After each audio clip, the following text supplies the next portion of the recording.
이 아침에도 예수 그리스도의 이름으로 모인 모든 교회와 하나님의 보내신 성령이 임하시는 초소마다 우리 주님의 은혜와 하나님의 평강이 그곳에 함께 하시기를 주님의 이름으로 소원합니다. 아멘. 이제 고린도전서 두 번째 시간인데요.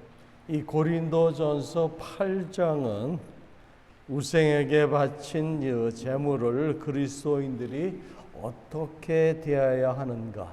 사실 이 우상 제물에 대해서는 우리 현대인들에게는 별 그런 피부로 직접 와닿는 그런 느낌이 없죠. 그렇죠? 그래서 여러분들 지난주에도 제가 말씀을 드렸지만 우리 스스로 그 2000년 전에 그 historical context라 그러죠. 역사적인 그 환경과 배경과 그 사회 전반 분위기에 우리가 그 속에 완전히 들어가야 그 사람들의 사고방식과 신앙을 이해할 수 있습니다. 그래서 왜 사도 바울이 이들에게 이런 말씀을 주셨고 애초에 그 우상 제물이 무엇이길래 고린도 교인들 사이에서 그 제물을 먹느냐 먹지 않느냐 하는 것이 문제로까지 논란이 있었는지 그것을 우리가 이해해야 됩니다. 현대인들에게도 우리나라도 마찬가지잖아요. 얼마 전까지만 해도 죽은 조상들에게 가족 사람들에게 우리 제사 지냈던 거 얼마 전 아닙니다. 그리고 오래전 얘기 아닙니다. 그때 가지고 있는 우리의 그런 샤머니즘 그 신앙이 그 믿음이 2000년대에 우상제물을 드리면서 그들이 섬기는 우상에 드렸던 그 신앙하고 다를 바가 없다는 얘기예요. 그 전통이 지금까지도 사라지지 않고 아직도 그리스도를 알지 못하고 하나님을 제대로 인식하지 못한 사람들은 세계 곳곳에 지금도 그들 나름대로의 토테미즘, 그들이 믿는 신이 있습니다. 또한 샤머니즘, 전통적인 그들의 민족적인 신들이 신앙이 있어요. 아직도 세계 곳곳에 그러한 신앙들이 존재하고 있다는 거예요. 지난 수요일 날 제가 우리 한국에 기독교가 들어온 것이 하나님께서 이스라엘 백성을 세우셔서 그들로 하여금 복음을 전 세계에 전하려고 했던 그 계획부터 시작해서 한국에 복음이 도착해서 성령운동이 일어난 것은 불과 100년이 조금 넘는 그런 기간이라고 말씀드렸습니다. 그리 오래전 얘기가 아닙니다.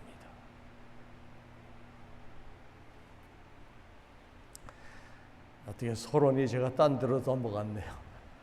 어쨌든 사도 바울은 이 우상제물에 대하여 지난주에 그가 말한 것처럼 우리가 다 지식이 있는 줄을 아나 이 지식은 하나님을 아는 지식이라고 말씀드렸습니다. 그러나 지식은 교만하게 하며 사랑은 덕을 세우니라고 말씀하시면서 우리가 하나님을 안다는 지식은 그분의 말씀을 지킨다는 것과 직결되기도 하지만 이는 다른 말로 주님과의 올바른 그 사랑과의 관계를 맺는다는 것과 상통하는 말이라고 그는 증언하고 있습니다.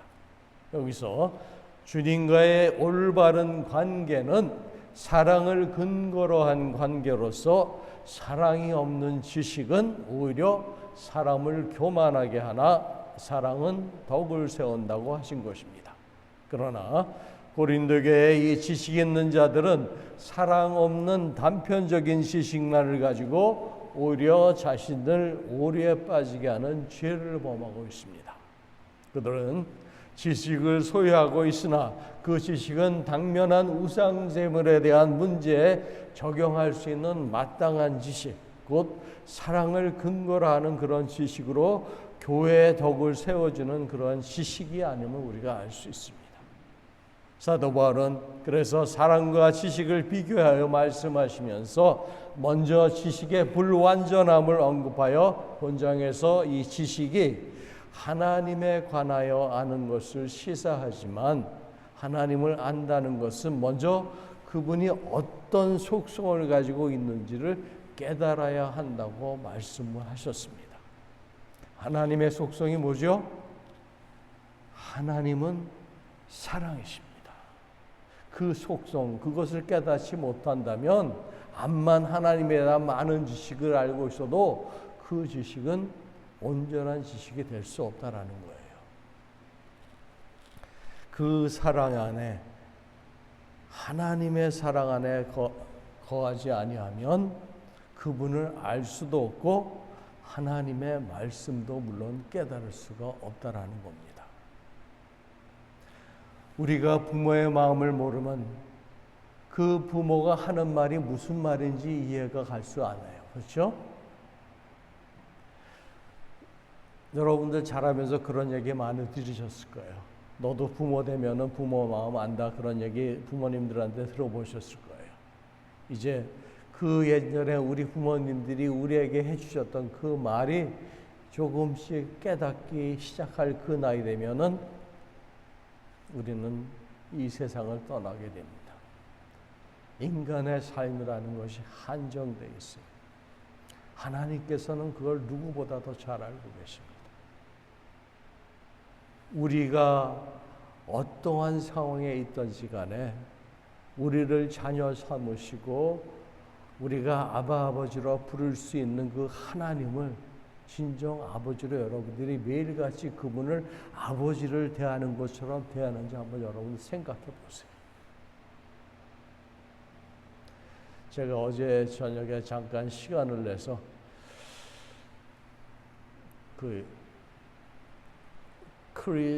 기독교 영화를 넷플릭스에서 하나 올라온 게 있어서 봤어요.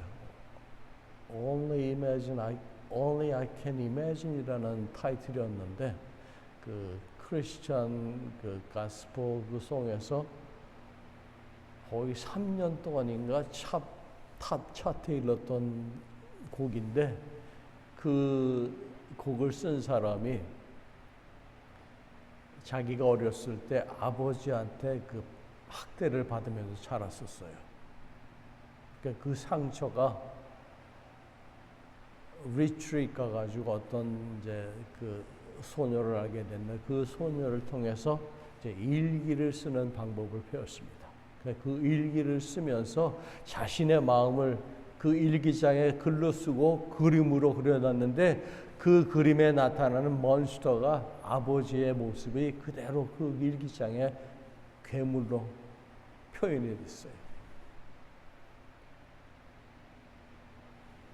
그렇게 어린 시절을 지나와서 이제 청년기가 되고 대학에 들어갈 그 시기가 됐는데 아버지 곁을 떠나고 싶은 거예요. 자기는 여태까지 아버지가 하라는 대로 다 하고 살아왔는데 그 아버지의 그 과거는 그러니까 풋볼 선수였었어요. 근데 풋볼 선수였다가 자기가 나름대로 장래의 그런 희망을 가지고 풋볼에 전념을 했는데 결국은 실패를 하고 말았습니다. 그 실패를, 그 실망감을 어디다 화풀이를 했냐면 자기 자식한테 한 거예요. 그래서 결국 와이프도 떠나고 그 자식에게 자기가 하지 못한 것을 시키기 위해서 풋볼을 시켰어요. 근데 풋볼을 하다가 그 아들이 상처를 당하면서 다시는 풋볼을 못하게 됐습니다. 그렇게 하다가 어떻게 콰이어 클래스에 그런 팀에 조인하면서 노래를 부르게 됐는데 나름대로 많은 사람들에게 인정을 받아서 노래를 작곡도 하고 부르게 하게 하면서 정말 아버지와의 그런 아직까지도 그 상처를 가지고 있었는데 그것이 다른 사람이 볼 때 이 사람이 무대에서 노래를 할 때는 하나님을 찬양하는 것고 하나님을 올려드린 것 같지만 왠지 모르게 가식적인 그런 모습을 전문가 눈에 볼 때는 그것을 볼 수가 있었던 거예요. 결국은 그가 그 프로듀서한테 부탁을 해서 한번 무대에 서게 해달라고. 그래서 무대에 섰습니다. 그래서 그 밴드가 같이 큰 무대에 서서 노래를 불렀는데 많은 전문가들을 수촉을 해서 이 사람이 어떤가 봐달라고 평가를 해달라고. 다 똑같이 하는 말이 There's something is missing. 정말 네가 네 영혼이 우러나서 하나님을 찬양하는 그런 모습이어야 되고 그런 가스펠을 해야 되는데 뭔가 부족한 무엇이 있다고 얘기를 해요. 본인은 그걸 몰랐던 거예요. 그러면서 거기서 이제 노래하는 걸 포기를 하려고 그랬는데 그 프로듀서가 다시 한번 네가 생각을 해보고 결정을 하라고. 그래서 다시 아버지 집으로 돌아왔습니다. 근데 그 사이에 아버지는 자식의 그 노래를 듣는 순간에 그 사람이 컨버트 됐어요. 회개하게 됐습니다. 그러면서 자식이 어렸을 때 그렇게 학대하고 때리고 그것이 마음에 상처를 줬다는 걸 깨닫기 시작해요. 그래서 회개를 하고 그 사람이 하나님을 알게 됐어요. 어느 날 자식이 집으로 돌아온 겁니다. 근데 자식은 그걸 모르고 있었어요. 그런 상황에서 그 다음 날 밤에 이제 집에 돌아왔는데 아침에 일어났더니 아버지가 브렉퍼스트를 준비를 해주면서 자식한테 웰컴 홈, 아빠가 너를 위해서 너를 다시 보게 해달라고 기도를 했다고 그러면서 근데 자식이 떠나기 전에 어떤 일이 있었냐면은 그 아버지가 다이너에서 갑자기 쓰러졌어요. 근데 팬크리아틱 캔서에서 얼마 살지 못하게 시한부 인상이 되어버렸어요. 그래서 그때부터 그 사람이 인생의 허무감을 느끼면서 좌절하다가 하나님을 만난 거예요. 그러면서 자기가 자식에게 했던 그러한 일들이 하나하나 떠오르면서 이 사람이 변하기 시작한 겁니다.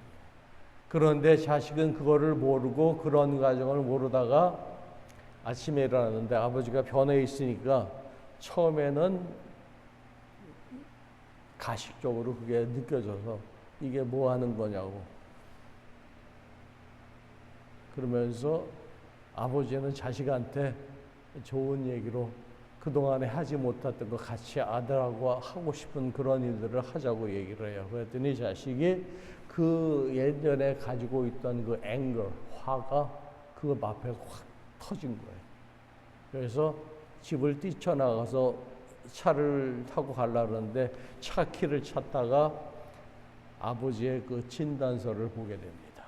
그래서 아들이 그 아버지가 치장암으로 이제 얼마 시한부 인생을 살고 있다는 걸 깨닫게 돼요. 알게 됩니다. 그래서 그 자리에서 화해를 하면서 아버지한테 그동안에 자기가 받은 그 고통, 괴로움을 다 얘기를 합니다. 그 어린 나이에 아버지한테 만져서 몸이 멍이 들어갖고 새팔에서 너무나 아파갖고 잠을 이루지 못한 것을 아버지한테 얘기를 해요. 아버지가 거기서 눈물을 흘리면서 자식한테 용서해달라고. 근데 그 용서가 쉽지가 않더라고요. 근데 그 아버지가 하나님은 어떠한 죄인도 다 용서를 해주는데 나를 용서해 주지면 안 되겠느냐고 자식한테 얘기를 합니다. 근데 그 자식이 그 용서를 못하고 뛰쳐나갔어요. 그러다가 그 자식이 자기가 어렸을 때 아버지 때문에 상처 입은 그 과거의 기록을 기록해 놓은 일기장을 보면서 그때 그 유스 패스터가 리트릿 갔을 때 아이들한테 네가 가장 용서하고 싶은 사람이 누구인가 적어갖고 그걸 노트를 해갖고 같이 기도하자 그런 시간이 있었어요.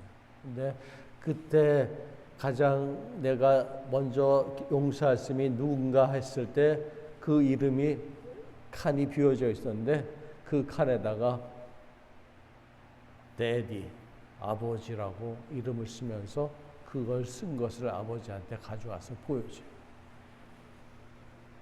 그 순간에 그가 아버지를 용서하게 되면서 그 마음이 그 화로 응어리졌던 그 마음이 그 스스로도 본인도 치유를 받게 된 거예요.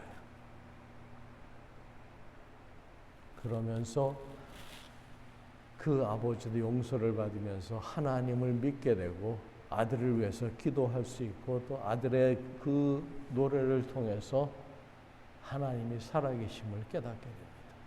그래서 얼마 남지 않은 그 시간에 그동안에 내가 너를 위해서 그래도 너를 그렇게 학대를 했지만은 그 사랑하는 마음, 자식을 생각하는 마음은 있었다 하면서 그 라이프 인슈런스를 든 거를 생명보험 든 거를 자식한테 물려주면서 너 노래하는 거 포기하지 말아라. 내가 너를 위해서 해줄 수 있는 거는 이거다 하면서 자식에게 그것을 남겨주고는 아버지는 돌아가시게 됩니다. 그러면서 그가 그 예전에 일기장에 쓰여진 여러 가지 단어들 중에 Only I can imagine, 내가 아버지의 모습이 어떤 모습인가를 상상할 수 있겠다는 그걸 통해서 그 곡을 썼어요. 그래서 그가 그 노래를 부르면서 무대에서 마지막에 그 노래를 부르는데 많은 관중들이 환호하는 속에 그 아버지의 모습이 천국에서 아버지가 앉아있는 모습이 관중 속에 그대로 혼자 홀로 앉아 계시면서 환호하는 모습을 그가 보게 됩니다. 그러면서 그가 하나님 앞에 그 영광의 그 찬란한 그 하나님의 엄숙하시고 그 충만한 영광 속에 아버지와 함께 그렇게 대화하면서 보게 되면서 하나님께 영광을 돌리면서 그 영화는 끝나게 되는데 그것을 본인이 고백한 것이 나중에 나이가 들어서 그 속에 있던 그 사실을 나중에 고백을 했어요. 그 당시엔 많은 사람들이 몰랐어요, 그 사실을. 근데 나중에 이제 그 선배 가수하고 얘기하면서 그 대화 과정 중에 자기의 그 어린 시절을 고백하는 그 과정에서 영화가 시작하면서 그러면서 그 마지막 그 고백하는 과정이 자기의 그 치유를 통해서 하나님의 영광에 드러나는 그 모습을 그 노래에 담았다고 얘기를 했어요. 수많은 사람들이 그 비하인드 스토리는 몰랐지만 그 노래 속에 그 영감을 통해서 하나님의 임재하심과 하나님의 영광을 깨달을 수 있었다고 그 영화는 우리에게 보여주고 있습니다. 바로 그 하나님의 사랑을 우리가 깨닫고 그 사랑으로 말미암아 어느 누구도 용서할 수 있고 또한 회개할 수 있다는 것이 바로 그 사랑의 힘 아니겠습니까? 바로 사도 바울이 이 하나님의 사랑을 얘기하는 거예요. 예수님께서도 그 십자가상에 돌아가시면서 뭐라고 하셨습니까? 이 사람들이 무슨 일을 하는지 알지 못한다고 말을 하시면서 그들을 용서해달라고 아버지 하나님께 기도를 하잖아요. 바로 그 forgiveness, 그것이 첫 단계예요. 여러분들 아직도 여러분들 가슴에 상처가 있다면, 아직도 풀지 못한 화가 있다면 하나님 발 앞에 내려놓으시기 바랍니다. 하나님께서 그 사랑을, 그 능력을 통해서 여러분들을 먼저 변화시킵니다. 그래야 다른 사람들을 용서할 수 있는 능력이 생기게 됩니다. 그래서 사도 바울도 하나님도 그 사람을 인정하고 알아주시느니라 그런 말씀을 했습니다. 우리가 누구를 사랑할 때, 우리가 하나님을 사랑하면 그 말은 그 사랑으로 말미암아 우리가 누군가를 사랑한다면 그 영화의 그 주인공처럼 아버지를 용서하고 아버지를 사랑할 수 있는 마음을 주신 것은 바로 하나님이에요. 근데 그 초이스가 누구한테 있습니까? 바로 아들한테 있었던 거예요. 아들이 그 화가 난 마음, 상처받은 그 마음을 그대로 품고 있으면 그것은 자기 몫입니다. 내려놓지를 못하면은 그 화는 풀어지질 않아요.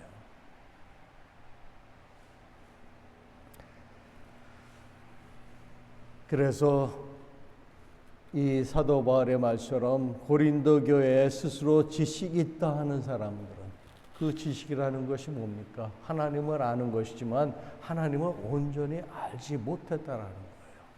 우리가 많은 사람들이 하나님은 사랑이시다라는 말을 쉽게 얘기를 합니다. 그리고 사랑한다는 말을 우리가 서로 쉽게 주고받습니다. 하지만 진정 그 사람을 사랑한다면은 우리 예수님처럼 자신의 목숨을 내어줄 정도로 그 사람을 사랑하라는 거예요. 그래야 내가 사랑한다는 말을 할 수 있는 거 아니겠습니까? 그것이 하나님의 사랑이 아닙니까? 그래서 사도 바울이 얘기하기를 아직도 마땅히 알 것을 알지 못하는 것이요라고 말한 이유가 여기에 있습니다. 그러니까 온전한 지식은 말씀에 대한 그 사랑에 대한 깨달음을 말하는 것입니다. 이는 하나님께서 당신의 자신을 말씀을 통해서 드러내어 보여주심으로 또한 그리스도의 성육신 사건으로 말미암아 그전에는 인간이 보지 못하던 하나님의 본체를 보고 깨닫게 되는 놀라운 하나님의 은혜의 역사인 것이었던 겁니다. 바로 이 성육신 사건을 성경은 이렇게 묘사를 합니다. 말씀이 육신이 되어 우리 가운데 거하심에 우리가 그의 영광을 보니 아버지 독생자의 영광이요 은혜가 진리가 충만하더라 말씀하십니다. 하나님의 말씀이 우리와 같은 인간의 몸을 입으시고 우리 가운데 오신 것입니다. 그러면서 또한 태초에 말씀이 계시니라 이 말씀이 하나님과 함께 계셨으니 이 말씀은 곧 하나님이시라. 그가 태초에 하나님과 함께 계셨고 만물이 그로 말미암아 지은 바 되었으니 지은 것이 하나도 그가 없이는 된 것이 없느니라. 지난주에 제가 영지주의를 설명하면서 지난주에 제가 기억하지 못한 이름이 바로 에스에네파입니다. 팔레스타인 지역과 이집트 그 지역에 그 당시에 만연했던 그 영지 사상에 대해서 말씀하면서 그 에스에네파를 제가 설명을 하려다가 못했는데 이 에스에네파는 여러분들 사두개파, 바리새파는 잘 아시죠? 예수님과 항상 인터랙했던 그런 두 파는 잘 아는데 에스에네파는 사람들이 잘 몰라요. 근데 이 에스에네파는 그 사두개파와 바리새인파와 같이 세 개의 파가 있었는데 그 중에 한 파입니다. 바로 쿰난 지역이죠. 쿰난 공동체가 발견되면서 유대교의 교파로 잘 알려지기 시작했습니다. 그들은 금욕주의적인 생활을 하면서 앞으로 도래할 종말에 대한 기대와 신앙을 갖고 있었기 때문에 당시 세상을 부정적으로 이해하고 또한 로마 제국의 사회와 격리하라는 그런 경향이 강하였습니다. 이 에스에네파는 유대교 교파 중에 가장 진보적인 성향을 가진 교파로서 신비 철학, 미스티시즘, 이 미스티시즘은 신의 본질을 그들이 인식하여 최고 경지에 도달하 깨닫게 됨으로써 기뻐하게 되는 그러한 종교적인 체험을 토대로 형성된 것입니다. 그 미스티즘이 나중에 지금 현대적으로 현대 시대에 와서 뉴 에이지 운동으로 발전을 하게 됩니다. 그리고 그것이 유대교의 전통으로 그 신비주의가 카발라라고 여러분들 혹시 들어보셨어요?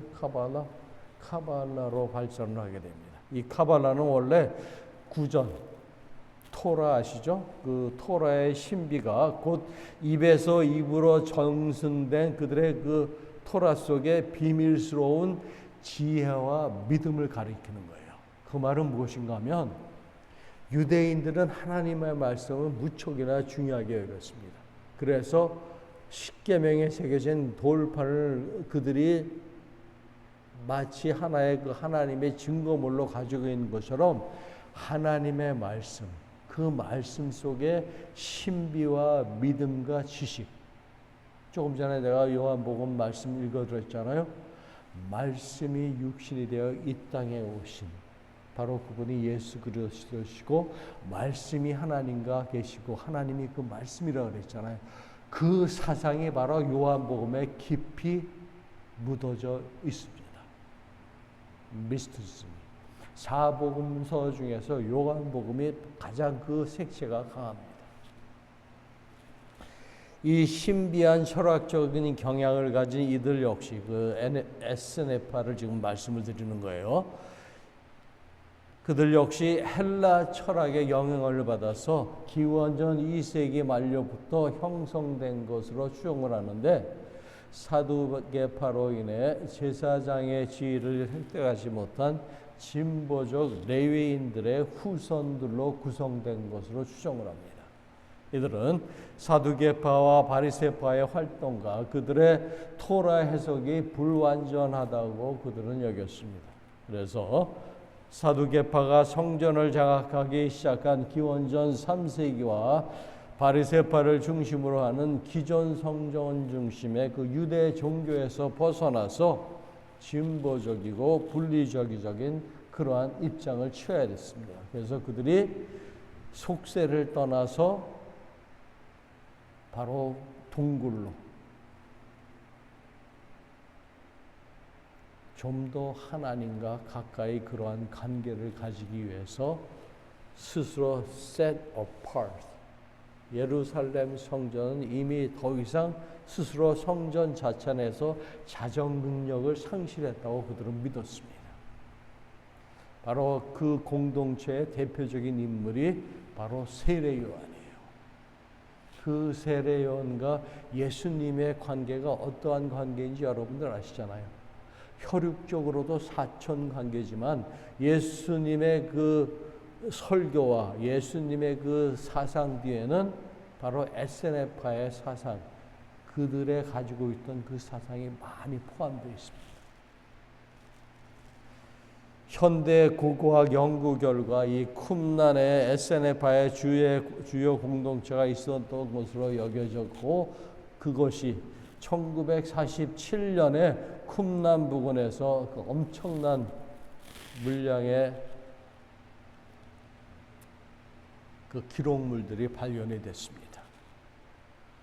그래서 이들의 자세한 그들의 그때 상황과 사상 등에 대해서 알려지게 되었는데 이것이 바로 기독교와 후기 유대 종교인 바리새파 유대교에 끼친 영향 등에서 그 영향이 어느 정도였는지 아직도 지금 연구가 계속 진행 중에 있습니다. 참고로 이 문서들은 이전까지 알려졌던 성서의 가장 오래된 사본보다 무려 1000년 전에 기록된 것이라는 거예요. 그리고 그 기록이 히브리어와 아람어로 기록되어 있다는 것입니다. 그러니까 그 언어를 완전히 이해하고 해석해서 구약의 모든 그 책들이 다 거기에 나와 있는데 에스더만 거기에 빠져 있습니다. 엄청난 물량의 그 자료들을 통해서 앞으로 기독교의 이 사회 문서가 끼치는 영향이 엄청날 거라고 저는 생각을 합니다. 그래서 예수님께서 요한복음의 8장 31절에서 32절 말씀으로 이런 말씀을 하십니다. 그러므로 예수께서 자기를 믿는 그 유대인들에게 이르시되 너희가 내 말에 거하면 참으로 내 제자가 되고 진리를 알지니 진리가 너희를 자유롭게 하리라 말씀을 하십니다. 여기서 진리란 절대적 진실, 하나님의 말씀을 말합니다. 또한 자유케 된다는 말은 율법이 그림자라면 진리이신 예수는 그 실체이시다라는 뜻이에요. 율법이 그림자라면 진리이신, 조금 전에 제가 요한복음 말씀 1장 14절에서 말씀드렸잖아요. 예수 그리스도가 육신의 몸을 입고 이 땅에 오셨는데 그 가운데 진리와 그렇죠? 하나님의 영광이 충만하더라라고 말씀하신 그 부분이 있잖아요. 바로 그 진리 본체 되신 예수 그리스도라 그 얘기를 지금 하고 있는 거예요. 그래서 예수 그리스도를 참되게 아는 것이 진리를 아는 것이며 또한 자유케 되는 비결이라는 거예요. 우상 숭배로 인하여 오염된 음식을 먹는 것은 음식 정결 규정에 의해 있을 수 없는 일이라고 얘기하는 사람들은 율법에 속한 자로 율법의 매인자들입니다. 반면에 유대 율법의 영향을 받지 않고 그리스도인이 된 이방인 헬라인들도 고린도 교회 안에 있었습니다. 그들은 영지주의의 영향을 받아서 그리스도 안에서 누리는 그 자유를 지나치게 강조하여서 이러한 우상 제물이 신앙에 아무런 문제가 되지 않는다고 그들은 주장하였던 겁니다. 오늘은 그들이 말하는 이 자유에 대해서 지금 살펴보고 있습니다. 바울은 그 지식에서 오는 자유를 이렇게 설명하여 줍니다. 잘 들어보세요. 하나님이 유일하신 신이며 우리 인간의 기원은 하나님이심을 그는 강조하여 말하고 있습니다. 그것이 본문 6절에 언급된 내용으로서 지난주에 마저 끝내지 못한 부분입니다. 우리 6절 보세요. 그러나 우리에게는 한 하나님 곧 아버지가 계시니 만물이 그에게서 났고 우리도 그를 위하여 있고 또한 한 주 예수 그리스도께서 계시니 만물이 그로 말미암고 우리도 그로 말미암니라 말하고 있습니다. 하나님은 우주 만물의 창조자로서 그분의 속성과 유일하심을 지금 말씀하시면서 하나님의 앞에 언급되어 있는 이방의 신들과는 근본적으로 다르다는 것을 사도 바울은 상기시키면서 특히 하나님에 대하여 바울이 아버지라는 표현을 여기 쓰고 있습니다. 그렇죠? 한 아버지가 계시니 하나님을 아버지라고 지금 부르고 있습니다. 그 표현은 세상에 대한 하나님의 절대적인 통치권과 더불어 예수 그리스도와 우리 그리스도인들 성도들 간에 끊을 수 없는 사랑의 관계를 나타내시는 곳이고 하나님의 인격적인 사랑을 나타내어서 설명해 주고 있는 것입니다. 아버지라고 하나님을 부를 수 있는 그 상태는 곧 하나님과의 그런 인격적인 사랑을 알기에 내가 하나님을 아버지라고 부를 수 있는 거예요. Only I can imagine 그 영화의 제목처럼 그 내가 하나님을 우리가 나름대로 상상을 할 수 있잖아요. 근데 어떻게 우리가 하나님을 상상합니까? 창조주라는 그 말이 여러분들에게 얼마나 그 마음에 와 닿습니까? 아버지라는 그 말이 가장 쉽게 다가올 수는 있는 단어라고 저는 생각을 합니다. 하나님 아버지라고 부를 때 사도 바울도 오늘 말씀에서 아버지라고 부를 때 그 아버지라는 개념이 그래도 인간적으로 우리가 가장 가깝게 느낄 수 있는 그 관계이지 않습니까? 여러분들 다 아버지 사랑하잖아요. 그렇죠? 저도 우리 아버님을 사랑하고 존경했던 분 중에 하나예요. 지금도 우리 아버님 생각하면은 가끔 마음이 이렇게 저밀 때가 있습니다. 제가 잘 해드리지 못한 부분들, 자식으로서 부모를 모시지 못한 그런 부분들이 가끔 마음에 아프게 다가올 때가 있어요. 아버지는 나를 이렇게 사랑하셨는데 나는 자식으로서 아버지에게 해주지 못한 그런 부분들이 있어요. 그런 것이 생각날 때마다 내 자식들에게는 아버지로서 할 수 있는 최대한으로 자식을 사랑하자라는 그런 마음을 갖게 해주시는 것은 하나님께서 저에게 깨닫게 해주십니다. 여러분들은 다 아버지의 그 위치에 서 계시잖아요.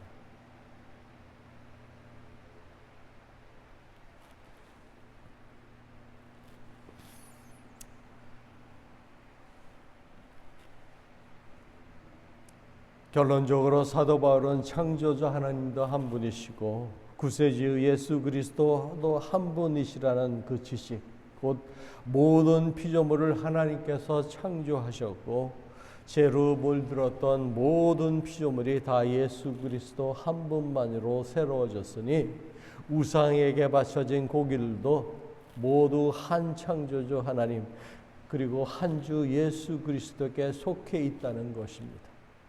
바로 이 지식으로 인해 자유로울 수 있다고 고린도 교인들에게 지금 표방하고 있는 것입니다. 그런데 오늘 말씀 7절에서 13절을 통해 사도 바울은 자유케 하는 이 지식과 더불어 조심해야 할 것을 경고하고 있습니다.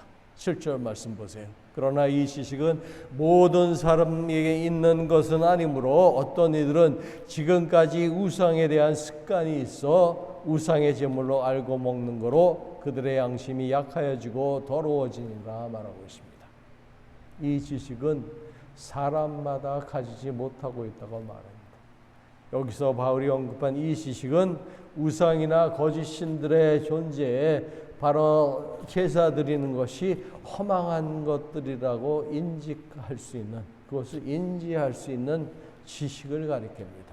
이 지식은 1절에 따르면 우리가 다 지니고 있는 것으로 나타나지만 사실은 이것은 어디까지나 그리스도를 아는 장성한 분량에까지 이른 사람에게만 국한이 된다는 거예요.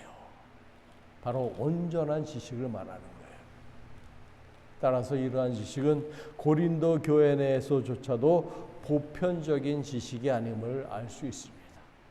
이러한 지식 있는 믿음이 성숙한 성도는 장소와 음식에 그 음식이 어디서 온 것인지 우상의 제물에게 드린 것인지 어떠한 것인지 그 출중하는 아무 상관없이 모든 것을 수용하며 정확한 이해 가운데서 그것도 먹을 수 있으며 또한 진정한 자유를 누리며 자유롭게 행할 수 있다고 말을 합니다.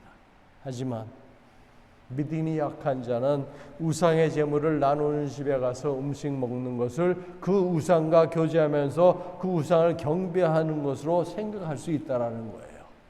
이것이 그들의 우상에 대한 습관이 있다라는 말입니다. 당시 이방 종교에서는 우상을 숭배하며 희생 제물을 드리고 그리고 그것을 나누는 것이 그들의 상례였습니다. 그러므로 그리스도인 중에는 고기를 하나님께서 공급해 주신 단순한 음식으로 생각지 않고 우상에게 바쳐진 제물로 인식하는 사람들이 있었습니다.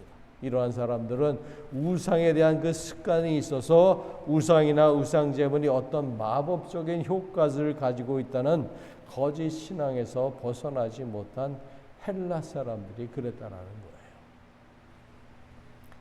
이러한 믿음이 약한 자는 우상의 집에서 음식을 먹는 것을 그 우상과 교제하며 경배하는 것으로 생각할 수 있다는 것입니다. 오늘날에도 이러한 샤머니즘적인 신앙에서 헤어나지 못하고 구복신앙에 매여 있는 경우가 많습니다. 결국 믿음이 강한 자들의 자유로운 행동은 믿음이 약한 그러한 신자들로 하여금 죄의식으로 재물을 먹게 함으로써 악영향을 미칠 수 있습니다. 왜냐하면 믿음이 강한 신자들을 쫓아 우상의 제물을 먹을 경우에 강한 신자들과는 달리 그들의 양심이 꺼리낌을 느끼기 때문입니다. 우리가 제사 지내는 것도 마찬가지예요. 아직도 조상신이 있다고 생각하고 그 조상신을 믿는 것을 금하는 것에 대해서 꺼리낌이 있다면 아직도 그런 샤머니즘적인 생각이, 사상이, 신앙이 있다라는 거예요. 정말 내가 예수 그리스도 하나님만이 유일한 신이라는 것을 믿고 그 모든 것이 아무것도 아니고 허망한 것이라고 깨닫는 사람들은 그것이 아무것도 아닌 것이요. 하지만 그렇지 못한 사람들에게는 그 양심의 가책을 받아서 죄의식을 갖게 된다는 거예요. 우상의 제물을 먹는 것도 마찬가지입니다. 그러면서 우리 11절 보세요. 그러면 내 지식으로 그 약한 자가 멸망하나니 사도바울이 말합니다. 이 기절은 자유가 그 남용되는 경우를 예를 들어서 말하는 것입니다. 그리스도인의 자유는 모든 죄와 사망으로부터의 해방과 구원의 징표가 되지만 그것이 남용될 때에는 형제들을 실족게 하는 빌미가 됨을 지적하고 있습니다. 로마서 14장 15절에서 본절과 동일한 내용을 담은 그러한 말씀을 하고 있습니다. 잘 들어보세요. 만일 음식으로 말미암아 내 형제가 근심하게 되면 이는 내가 사랑으로 행하지 아니함이라. 그리스도께서 대신하여 죽으신 형제를 내 음식으로 망하게 하지 말라 말씀하십니다. 이처럼 믿음이 약한 형제에게 해를 끼치지 않는 행위는 믿음이 약한 형제에게 해를 끼치는 행위는 궁극적으로 곧 그리스도에게 죄를 짓는 것이라고 말씀을 하십니다. 그리스도께서 대신하여 죽으신 믿음의 그 약한 형제를 망하게 하는 행위는 그리스도께 죄를 짓는 행위라고 사도 바울은 지금 규정하고 있습니다. 칼빈도 이러한 범죄를 그리스도에 대한 모욕이며 그리스도의 피를 무효화시키는 행위라고 그렇게까지 그는 정의를 합니다. 모든 하나님의 백성은 지식이 많고 조금에 관계없이 그리스도와 연합되어 있는 상태로 교회의 머리 되시는 그리스도의 지체들입니다. 그러므로 형제에 대한 사랑의 결핍은 그것이 선행이든 악행이든 그리스도에 대한 행위로 귀결된다는 것을 여러분들 잊지 마시기 바랍니다. 주님께서도 지극히 작은 자 하나에게 하는 것이 곧 내게 한 것이니라고 말씀하셨기 때문이에요. 그래서 바울은 말합니다. 마지막 절입니다. 13절로 그러므로 만일 음식이 내 형제로 실족하게 한다면 나는 영원히 고기를 먹지 아니하여 내 형제를 실족하지 않게 하리라. 우상의 제물에 대한 바람직한 성도의 태도가 바울 자신의 의지의 표명을 통하여 나타나고 있습니다. 바울의 이러한 결심은 그의 고린도 교회를 향한 그의 사랑을 다시 한번 확인하는 것이며 그 사랑을 단적으로 드러나고 있는 것입니다. 이것은 인간적으로 보잘것없는 형제일지라도 하나님께서는 그를 천하보다 귀하게 여기시며 그를 통해 당신의 사역과 섭리를 이루어 나가신다는 것입니다.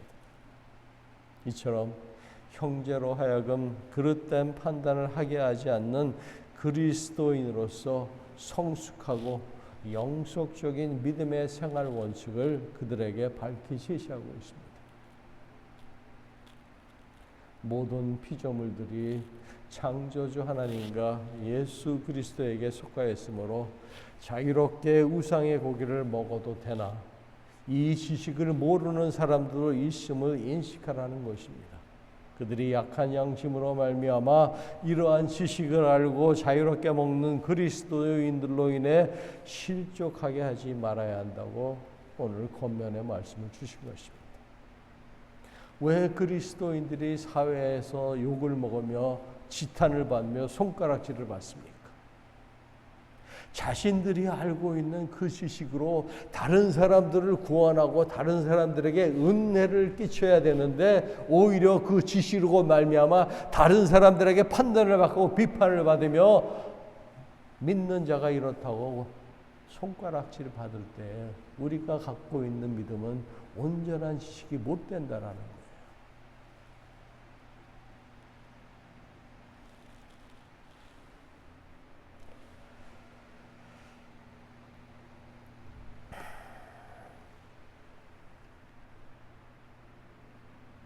사도 바울은 지식은 하나님께서 당신을 드러내 보이심으로 깨닫게 된 진리이지만 이 지식만 가지고 사람들을 배려하지 아니하고 사랑하지 않는다면 결국 이 지식으로 말미암아 이 지식을 알지 못하는 형제들이 마음으로 죄를 지어 양심을 상하게 되고 결국 이는 그리스도에게 죄를 짓게 하는 교만이 된다는 그 논리를 우리에게 알려주고 있습니다. 그렇다면 오늘날을 사는 우리에게 이 말씀이 주는 메시지는 무엇일까요? 제가 두 가지만 짚어보고 오늘 말씀을 마치겠습니다. 첫째로, 사랑 없는 지식은 그것이 폭력이 될 수도 있다는 것입니다. 사랑이 없는 지식은 그것이 폭력이 될 수도 있다라는 말입니다. 9절 말씀에 그런즉 너희의 자유가 믿음이 약한 자들에게 걸려 넘어지게 하는 것이 되지 않도록 조심하라고 말합니다. 여기서 자유로 번역된 헬라어 엑소우시아는 본래 권위나 권리 혹은 능력이란 뜻으로 특히 도덕적 영향력인 면에서 사용된 말입니다. 내가 받은 선물, 내가 받은 복음이 우리 그리스도인들에게는 특권이지만은 사랑 없는 특권 의식은 결국 바리새인들과 별반 차이가 없게 됩니다. 그러면 내 지식으로 그 믿음이 약한 자가 멸망하나니 그는 그리스도께서 위하여 죽으신 형제라 말하면서 이같이 너희가 형제에게 죄를 지어 그 약한 양심을 상하게 하는 것이 곧 그리스도에게 죄를 짓는 것이라고 말씀을 하십니다. 즉 사랑 없는 지식으로 말미암아 그리스도의 희생을 무효화시키는 것뿐만이 아니라 지적 폭력으로 형제에게 죄를 짓는 행위라 그 행위가 나의 자유에서 비롯된 것으로 생각할지 모르지만 그 자유로운 행동으로 말미암아 오히려 형제에게 죄를 짓는 행위가 될 수 있다는 거예요.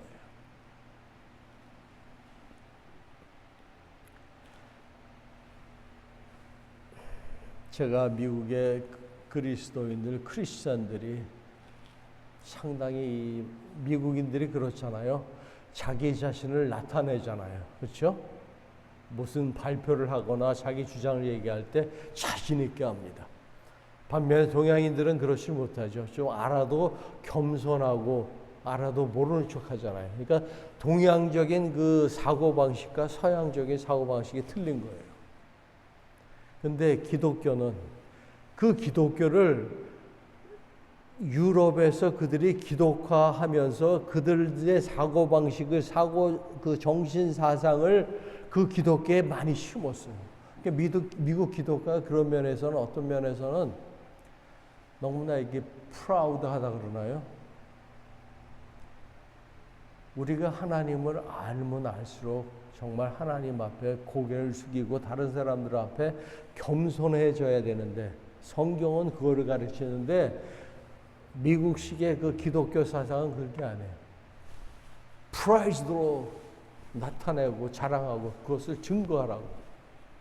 물론 그것이 좋을 때도 있습니다. 긍정적으로 볼 때는. 하지만 정말 더 깊이 하나님과의 깊은 교제를 가질 때에는 다른 사람들에게 본이 되고 다른 사람들 앞에 겸손의 모습으로, 그렇죠? 우리 주님이 그러시잖아요. 그런 권한과 능력이 있음에도 불구하고 가장 낮은 겸손한 자세로 우리를 섬기시고 세상을 향해 섬기셨던 거 아닙니까? 그 겸손의 도를 우리가 배워야 됩니다. 근데 서양 기독교는 그것이 없어요. 그것이 빠져 있습니다.